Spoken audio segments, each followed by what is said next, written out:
example, there are so many variables to consider. How many times a week do you train? U8, or are we talking U14, U16?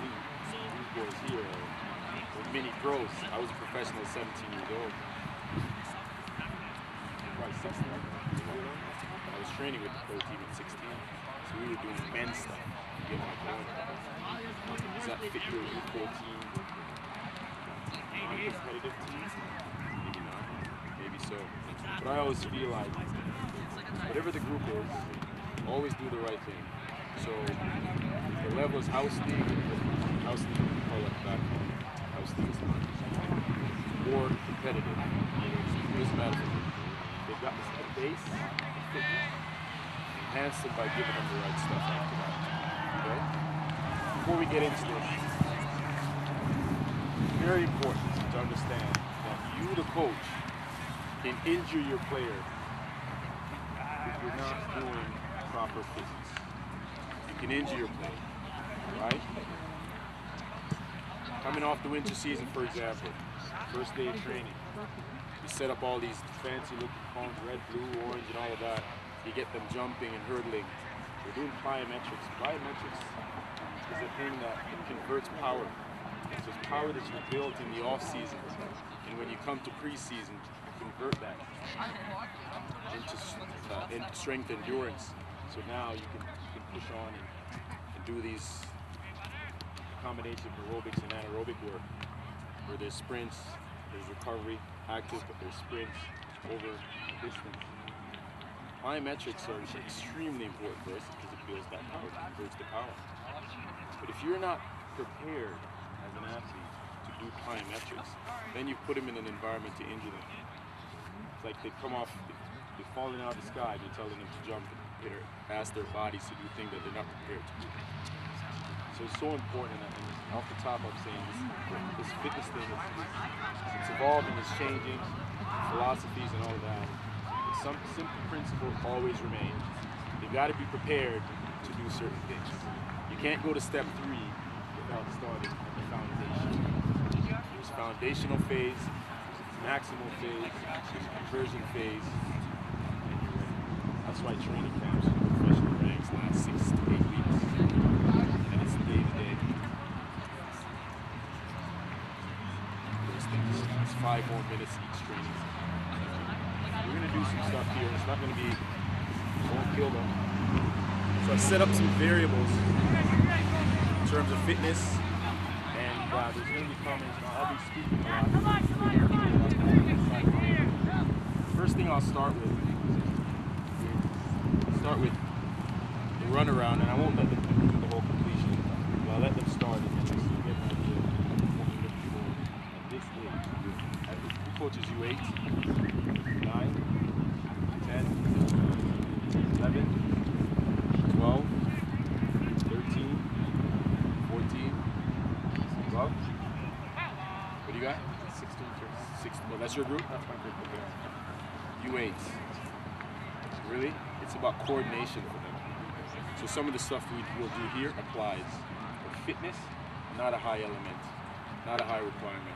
11 years old, same thing. There's not a high level of requirement for fitness. The word fitness for those groups. It's still balance, it's still coordination, right? It's still how to conserve their energy or to manage their energy instead of running around with their heads chopped off. Those things are a little bit more important than trying to get fitness and putting through wind sprints and all that. Right? We're going to start off with corporate training, a combination of aerobic and anaerobic. We're going to get them to go around. So first of all, we're going to group here, up on the opposite. We're basically going to jog the baseline with a very slow pace. They're going to sprint across the halfway field, the halfway mark rather, 2 half line, jog across half line, and they're going to get to the other side. It's a little bit of zigzag pattern, you'll see it. It's going to be a slow jog, sprint, recover, sprint, recover. I'll explain a little bit more. Lloyd.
across the field diagonally. Cone at half line. 85% work rate. Okay? Once you get to half line, slow jog across the whole line. Once you get to there, that's the recovery. Sprint up and forward. Once you get to there, walk the end line.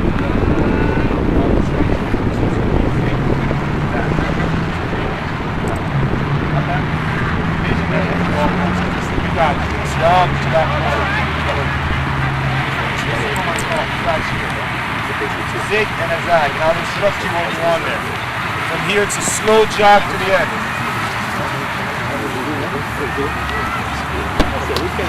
I won't kill you guys. We'll just go through it one circuit, one series.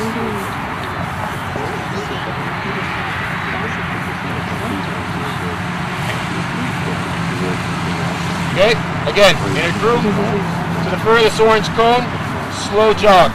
Once you get there, it's a full sprint across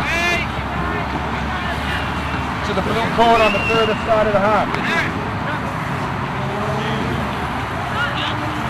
Ready? This way. Slow jog to the end, any place. Go. Slow jog to the cone. That should be really slow, that jog. That's a little too fast. From there.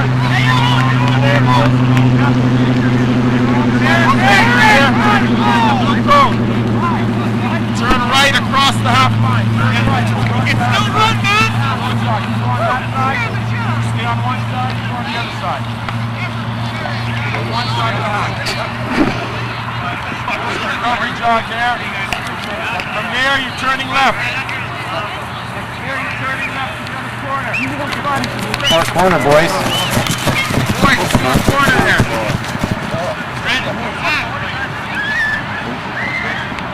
Boys, you're going to spin and you're going to jog back there. You're supposed to go diagonally. One. Slow down. Hey, here. Stuart! Here. Right here.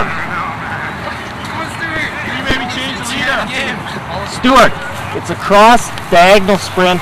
Across, diagonal, no, stop! Stop!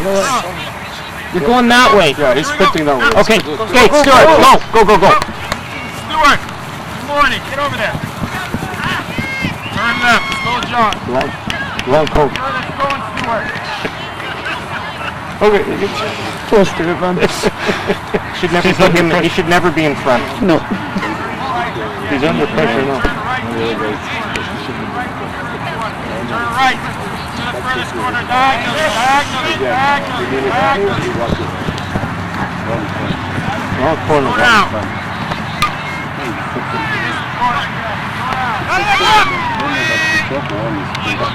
Tell him not to slow down, he'll slow down.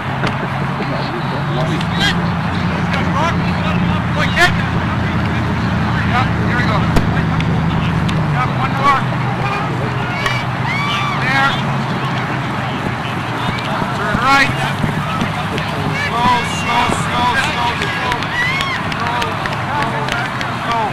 Slow. Almost to a talking pace.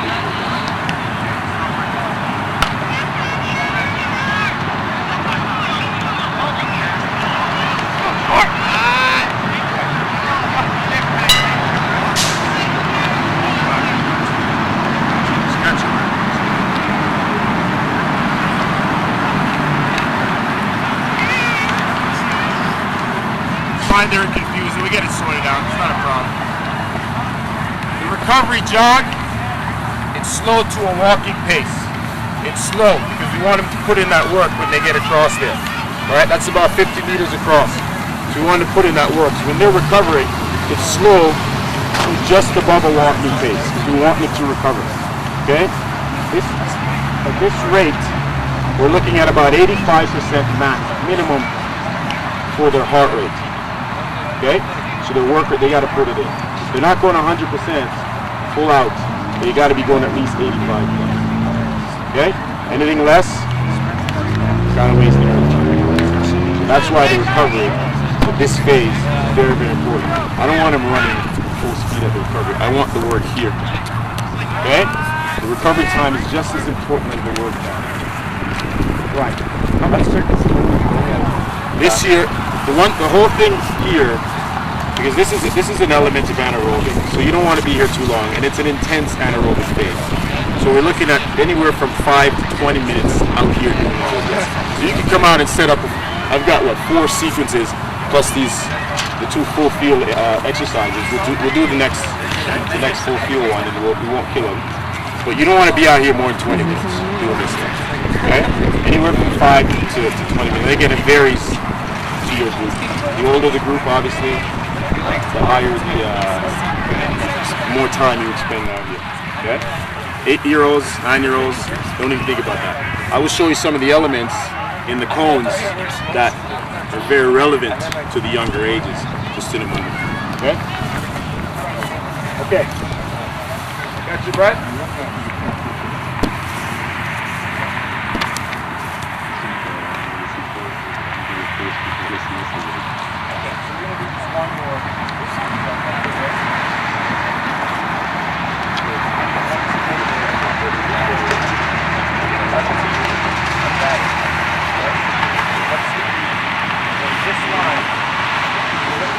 The outside cone is circumference.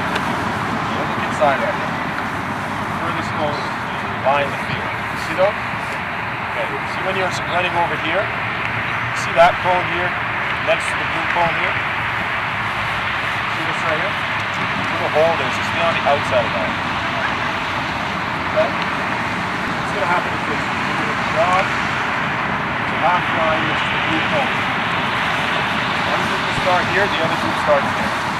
Once you jog to half line, that's one side of each jog. Which sprints from that blue cone to the other. Alright, so you're going to jog 1, sprint 1. Jog 1, sprint 2. Half line to here is 2. Jog 1, sprint 3. 1, 2, 3. Got that? I'll let you all see. That's the point.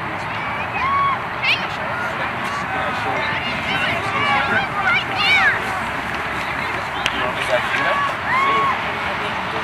You think you fit it up? Say that. Go there. You go there.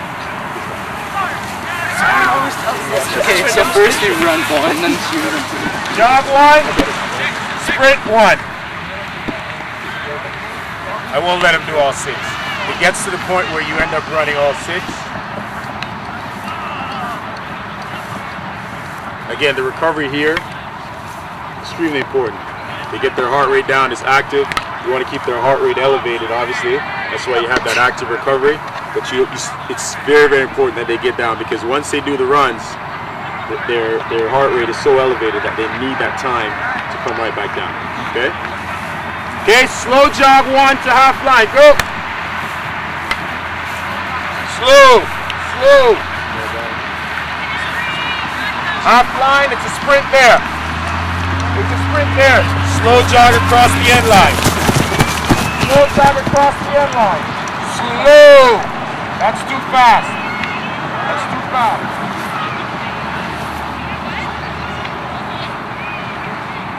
Once you get to there, you're going 2. 1, 2. 1, 2.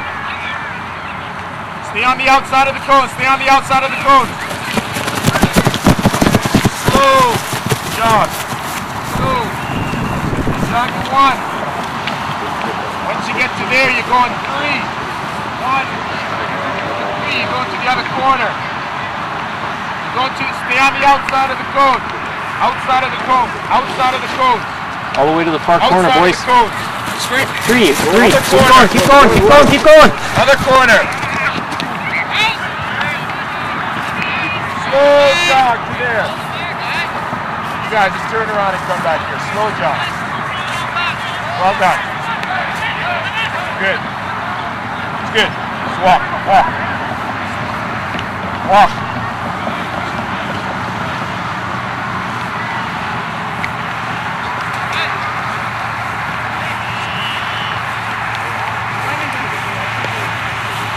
6, fully around the field, 1 set. Okay?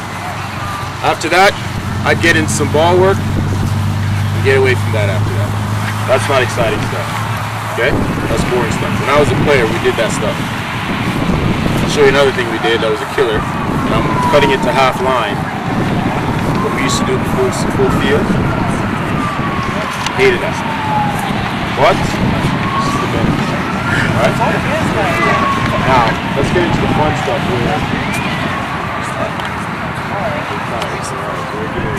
we get into the fun stuff where we're going to get into more dynamic stuff. So everything is a bit shorter, sweeter, and what I like to think applies to the game a little bit more than this is running around the field. Okay? This year we're going to use one volunteer just to do that. We've got 2 groups of 8 or 9. So for that, what we just did applies. You just split the group evenly and you do it that way. For these, you want to go about 4 in each group. I've set up multiple stations, 4 in each group. That gives proper rest. That's that 3-to-1 ratio we're talking about, right? So if one person goes, by the time they're back, 3 people have gone, that's about the rest we're looking at, okay?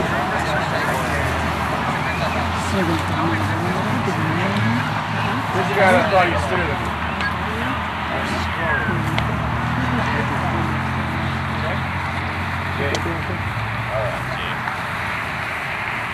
This is the end line, that's the 6, that's the 18, and the blue's half line. Okay? So it's to the 6, it's back, it's to the 18, it's back, it's to the blue, and back. Play. 6-yard line, back, 18-yard line, back, the blue's half line, and back. Go. Good. Good. Good. So this is something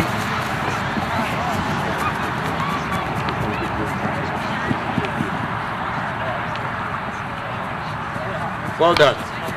Okay. Doggies, suicides, whatever you want to call them. Right? We've all seen this before. Standard stuff. Like I said, back in my day, we did this full field. So we'd be going to the 18 now and back, and then 6 and back, and then the end line and back. And then you can't feel your legs. There's benefits to that. But nowadays, you do different things on the field where you're getting that same benefit, but maybe now you're using the ball for shorter areas, and you're doing other things that apply to the game, maybe quicker feet, more dynamic movements. Right? So that's what we're moving to. But that's an example of something you can use. A combination of anaerobic. Okay? Alright. Hey, Jay. Well done. Any 3 people. Any 3. 4 right here. Okay, so I've set up stations. I've got 1, I've got 2, and I've got 3 stations, but we're going to go 1 at a time. Okay? If you've got a group of 15, 16 players, wonderful. So you just split them up. And then they can all go at once, and then they rotate after 4 or 5 minutes. Right? Like I said, you don't want to be out here more than 20 minutes doing this. This is intense work. It's tough on the legs. You've got enough work after 15, 20 minutes. And that's with the high groups. Okay? With the older age group. Okay, so we're just gonna go 1 phase at a time. So from here, this is a 5-yard run up to the ladder. The ladder is about 10 yards. Okay? From there to the white cone, that's 10 yards. 5 yards rather. It's 5 yards to the white cone. From the white cone to the ladder, 10 yards. The ladder is 10 yards. From the ladder to the end cone, it's 5 yards. From here to the end cone, it's about 45, 50 meters. Okay? That's the distance we're covering. A couple things. From here, we're exploding to the cone. Quick feet stuff right here. Recovery. Explode to the ladder. To the ladder, rather. Explode to the ladder, quick feet, and then we explode through. Okay. So here's the analogy with this whole setup now. It's not just, there's a method to the madness here. Okay? On a pitch, most of the action, the important action takes place in short areas. Small, short movements. In the box, the middle of the field, etc. It's not when guys are jogging and doing this stuff. That's not when the action takes place. It's when a ball's played, it's a give and go, and the movement's dynamic, and we're out of there in split seconds, 2-3 seconds. The important moments and the important action in the game. So that's what this is. From there to there, it's a burst of 5 yards. Anywhere on the pitch that's relevant. Players are always going 5 yards at a time. Okay? That's our game. From there to there. From there to there, that simulates now you may be receiving a ball. Now you're involved in the action. I don't have the ball, but now I'm getting it. So now my steps are shorter. I can open up here, I'm getting the ball, now my steps are shorter, I'm now involved in the play. That's the ladder. Okay? For the sake of obviously working on things, it's an extended stretch because in a game you don't have 10 yards of action where you're doing fast footwork stuff. Okay? From there to there, you just recover it. Boom, power again. Okay? So I tell players all the time, simulate that 10-yard run as if you're running down the wing and you're getting a ball. If the ball's, you can be a sprinter down the sideline, but as the ball arrives, you can't be a sprinter anymore. You've now got to be a footballer with short steps, tiny steps, because the ball is arriving. You can't be in this mode when the ball's arriving. You're overstepping the ball, etc. It's got to be short steps. Now you're receiving the ball. You're ready for action. Okay? That's what we got going on. You can do a million things here in this ladder. I'm sure you guys know that by now. In the ladder. But it's all about fast footwork. Working on the fast twitch muscles, balance, coordination, and agility. A simple thing. God bless whoever invented it. You don't need a ladder though to do ladder work. You can also set up cones. I call that the ghetto ladder. You gotta work with what you got, bro. Right? You're gonna get up to here. It's just 1 foot in each one. Burst through, 1 foot in each one. Get to here, recover. White cone, flash again. 2 in each one. Okay, get to the end, power through. Slow, jog, back. Slow, got that. 1 in each there, 2 in each here. Play. Yep, burst off of that cone, get there. Small steps, 1 in each. Move your arms like you're sprinting. Forward and back. That's a recovery, this is recovery. 2 in each, go. First to 1 in each. Recover, right here. Recover, relax, relax. Slide. Yep.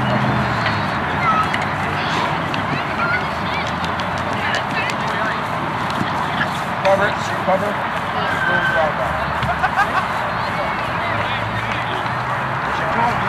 Just turn at the cone there. Turn there, turn there. Slow down back. Yep, ready again.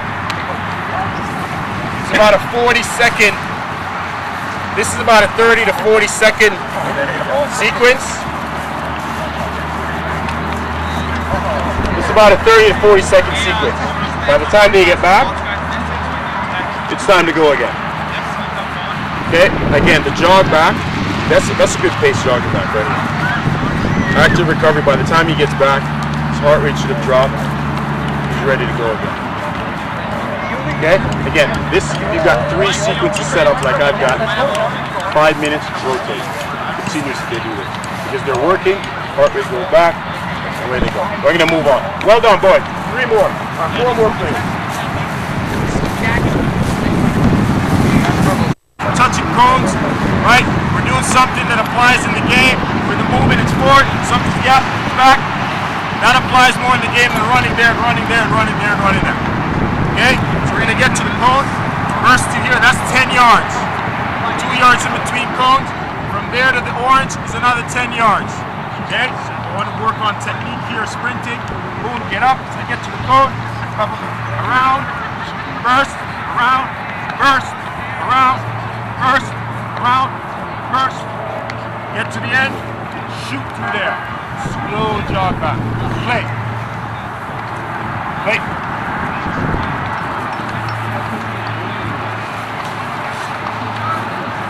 Run with your arms, buddy. Run with your arms. Or you just Arms forward and back. Not up and down, forward and back. Next.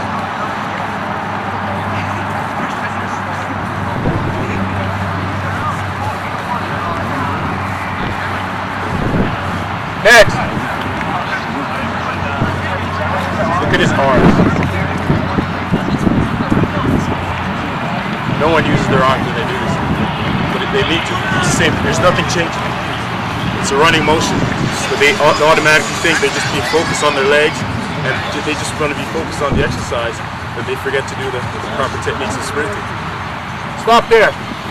Last one. You guys are good.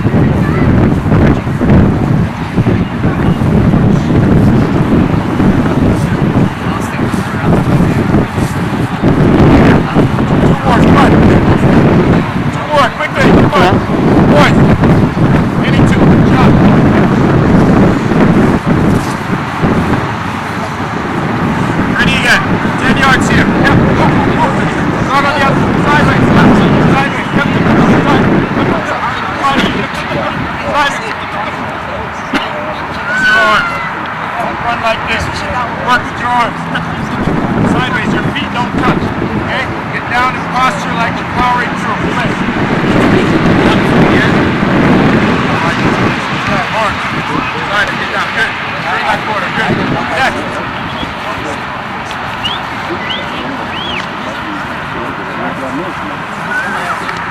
Next.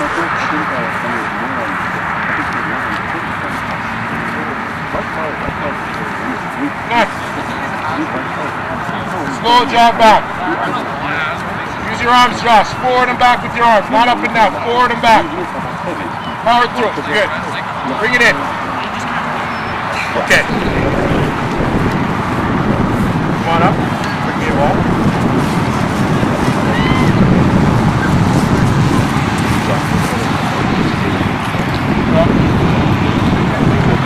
Go in here. And we'll end with this.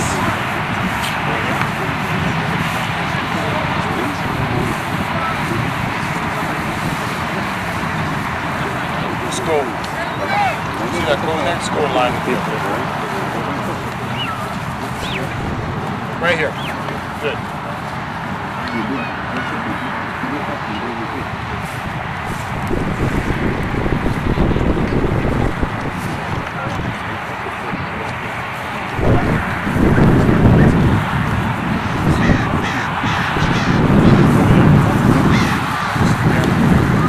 Okay, we're just going to 30 seconds with this, okay?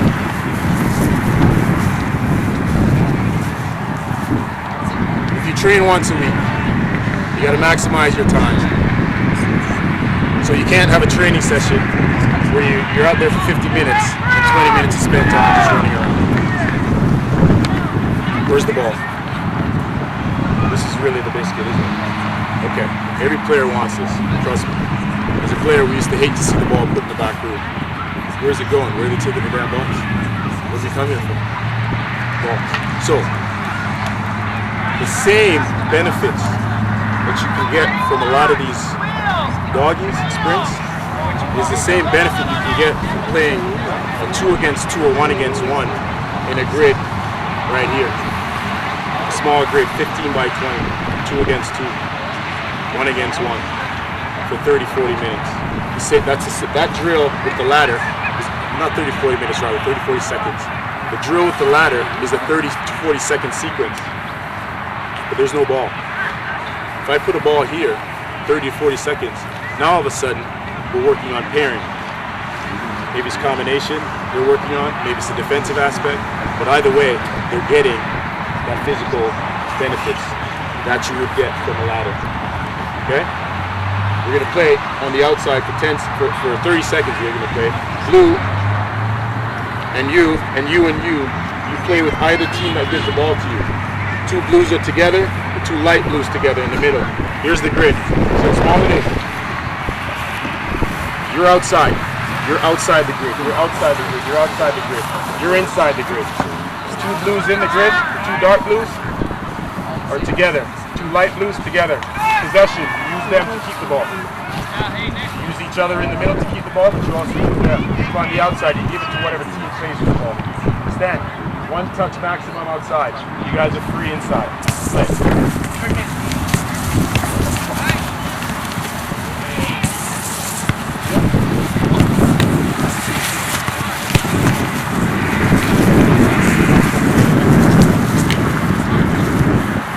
Play.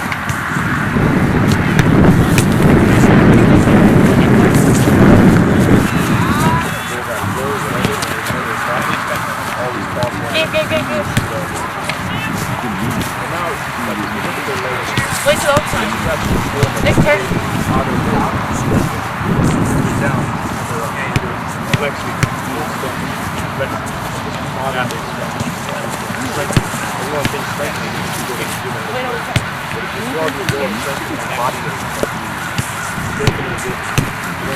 Wait, Rob.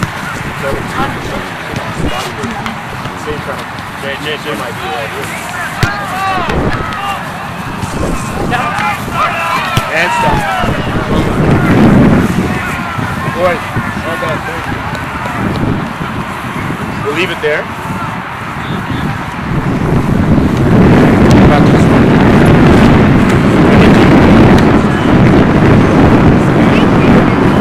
8, 9, 10, 11. Sink them into the ladder. Take a 7 on the ladder. I got no problem with that. Okay? The ladder. You don't need a ladder. Hey! Set up points to see yards apart. Stop the ball. The exact same thing. Go online, you can see how to follow the ladder. I'm not going to suggest that. It's all out there. The ideas of executing the ladder, it's all out there. It's a great benefit. I train players one-on-one now. One of my prized pupils, now a football player, American football player, teacher at UCLA. He was always playing football. Training for 5 years. Every day he thanks me for the coordination that I taught him when he was 10, 11 years old. When he first got out. Coordination. I'm telling you, that ladder heals everything. By the way, that's the world's longest ladder. That's why I bought it. That's amazing. I was rolling it out like, where the hell where's it going? It's amazing. And it stays sturdy as well. It's firm. Again, you don't need a ladder to get ladder benefits. I don't want to knock the whole running around stuff. I showed you because it's another option. Players get bored of just running around. They do. They don't come to your practice if they know today's training is just running the fuck around.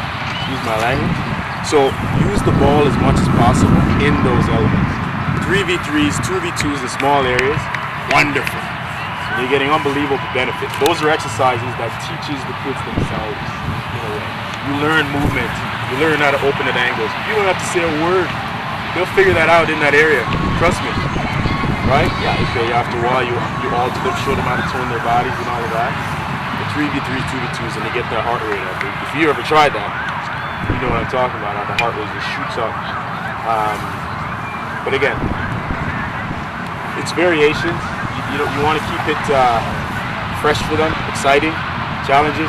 Make those things races. They love to race. Don't really determine a winner at the end, but that's what I do. I don't acknowledge the winner. I tell them it's a race. But yeah, well done, everybody. And we kind of walk off. No one gets a prize for finishing first. Everyone did well because it's about pushing.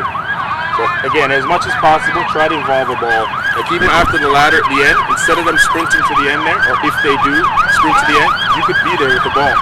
That's it. One touch at the end. I've done 30 seconds worth of work in here at the end. Thank you very much. That's my dessert kind of thing. Right?